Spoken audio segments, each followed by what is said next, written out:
This is Logan with Skinny from Mushroomhead, and we've talked recently, so this interview might be a little bit more off topic, though. Love to talk about what you guys are doing. Part 2 with Logan and Skinny. How has the tour been so far? Absolutely great, man. A lot of great bands. Just with us doing the new album, obviously it just came out, I think we said in May, The Righteous and the Butterfly on Megaforce Records. We've got an opportunity to try material that we haven't played yet. So almost every day of Mayhem we've changed the set.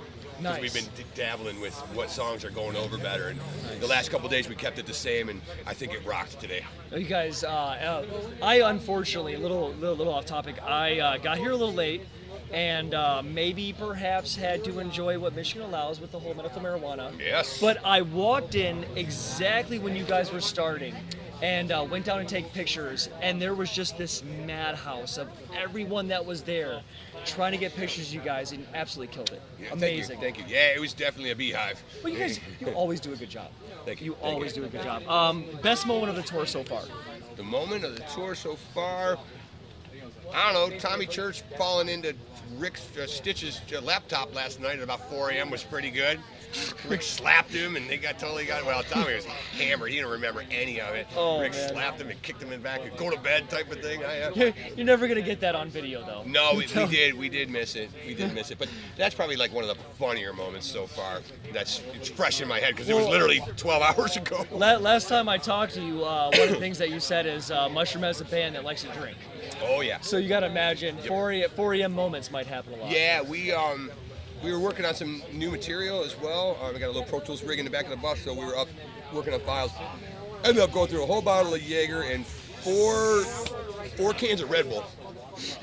So it's like no wonder we're seeing the sun, you know. Whole bottle of Jaeger, 4 cans of Red Bull. I know, Matt. That's good drink. Yeah, that's right. No, absolutely. That's about what it took. About 4 to 1. 4 to 1 ratio over here, kids. So speaking of the bus, is there only one bus for the whole band? Yeah. How the fuck do you guys pull that off? You know, we used to actually have it worse. We had 15 bunks. Now we only have 12. There's 13 of us. I live in the back lounge, and that's fine. I belong back there anyway. Well, yeah, you've been putting in the time. Yeah. Well, I know. I mean, it's more because of the Pro Tools rig and setting everything up, and just most of my stuff lives there anyway. All the music for Mushroomhead. Yeah. So it's just to have a working environment. It's it's kind of like an office, kind of like a studio, kind of like my bedroom, all at the same time. So yeah.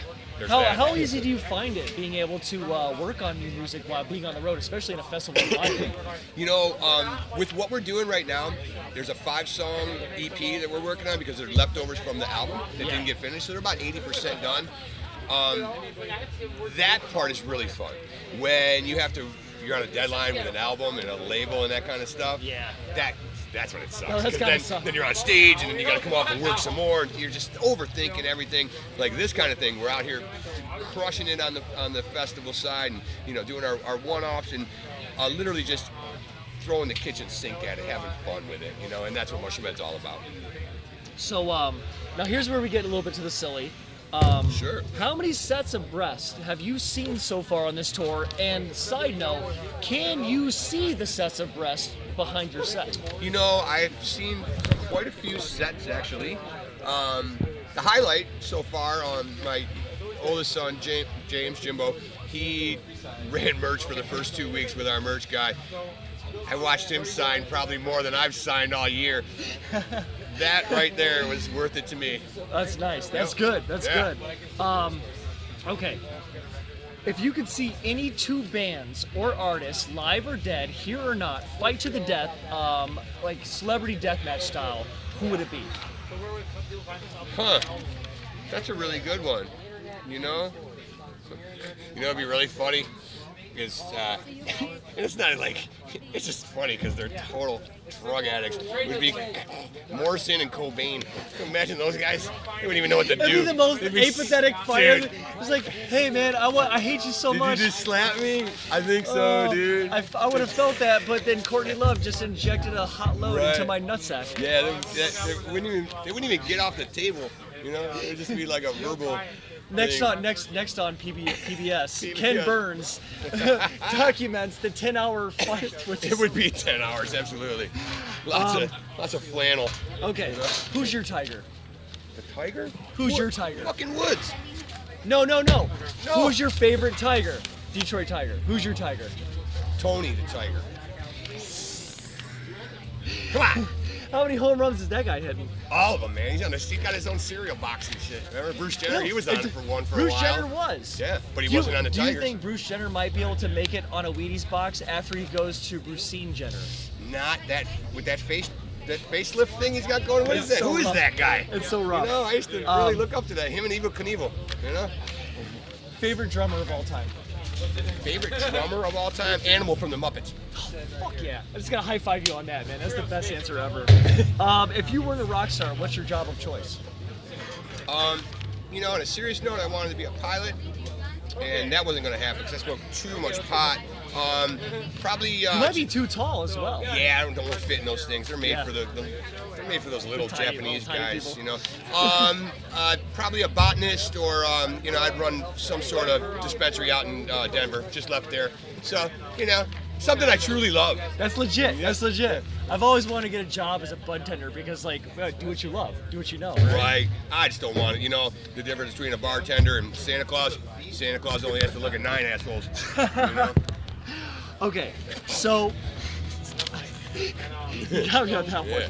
Fine. You got 2 answers. Okay, so after everyone buys your new album, The Righteous and the Butterfly, who is someone my readers should be listening to? Off of the album? No, just someone, like, after they buy your album. Oh, who is someone they should know? You know, man, again, I've been listening to Peaches nonstop. Love that girl, man. Peaches of Peaches, man. Absolutely. She can do no my wrong. God, she can can't. do no wrong. She's not even attractive, but I'm sexually attracted to her. No, it's just the simplicity of her music and what she stands for, and there's a little punk edge to it. I like a lot of that kind of programming, though, you know, like the Amanda Blank, the Santi Gold. I dig all styles of music, you know, and I'm very much a programmer at heart, too, you know. Well, I mean, not only are you involved with Mushroomhead, which is a powerhouse of awesomeness, a band that has really defined a genre before the genre even exists. Yeah. And I mean that with all respect. Thank you. But you also have these side projects that you've been doing a lot of work with. Tell me, you know, about your side projects. Tell us about it. Well, I mean, you know, you got the 10,000 Cadillacs, which I was mentioning before. It's very hip hop. It's very R&B. On the new one, you got it's J-Man, myself, and just Mike Mahoney from Cleveland. Guest stars Sid from Slipknot, Crazy Bone and Busy Bone from Bone Thugs and Harmony. Mark from Head to E. It plays bass on a tune. There's like a lot of diversity there. You've got the Tenafly Viper, which is the whiskey stoner rock type of band, and that's Waylon, Tommy Church, myself, and Jimmy LaMarca from Camiro. So we're all from Cleveland as well. And then the Jeffrey Nothing solo album, which was Dr. F, myself, and Jeffrey, and that got put out on Sub Noise, and we actually toured that in Australia. Nice. Never played a show in the States ever. Got flown over to Australia to do 5 shows. It was the weirdest thing in the world. Like, especially at a perfect time, February. Yeah, right. You don't want to be in Cleveland. No, it was awesome. But yeah, that's kind of why I get into playing with other music. There's certain things that just don't belong in Mushroomhead. Even though we dabble and kind of put everything together, you know, and blend it well, there's certain things that are going to change the sound too much. So therein lies the need for a side project. Yeah. Well, I mean, you guys started as a band that was a bunch of honestly amazing musicians being in bands that felt the need that we need to come together, but we need to have this, you know, the mask and the no names, the anonymity of it, and how could you guys not like have so many projects and everything? And they're all great. They're absolutely great. Thank you. Yeah, well, I think J-Man and I think we've done 22 records, even our comps or something. Well, I mean, even as a fan, like when J-Man was coming out of the band, like my friends and I were like, "What the fuck is going on?" And then there was that side project action going on. Okay, Skinny and J-Man. There's no animosity there. Right, there's still love, and then having him come back for this album, I mean, that's got to be great. Yeah, very much. I mean, that's just proof. You know, the proof's in the pudding there. Like, just because he wasn't in the band didn't mean we weren't working together. Didn't mean. So my phones decided to ring while I was doing this. I apologize. Who was it? Let's call him. That's actually my assistant for this whole thing. Call him? It's like, why are you not here? Call him, but I gotta say this. You wanna call him? Tell him quit in, or what's his name? Paul Doan. Hey, fucking Paul, fucking knock it off. P to the D, stop putting D on the P. P to the D, quit calling in the middle of my fucking interview, yo. I'll ask you one last question. All right, okay. If you could do one thing to change the world, what would it be? Tell everyone to quit fucking smoking cigarettes. It's the worst thing in the world. Fucking, really? Cigarettes? I'm a month off. I'm 4.5 years. Enough, man. Really? The slowest way to kill yourself. I think they give them away in Russia. They're like $1.20 for a pack. No, you can get that in a sack of potatoes. Yeah, but no, I'm not even kidding. And then in Australia, the flip side, it's you guys just $25. go around- It's $25 for 20 cigarettes. I couldn't believe these guys paying $50 a day to smoke to kill themselves. Like, honest to God, that's a big one. And then the other thing is buy vinyl. Thank you so much. Right I on, do man. appreciate Thank you, it. Thank you.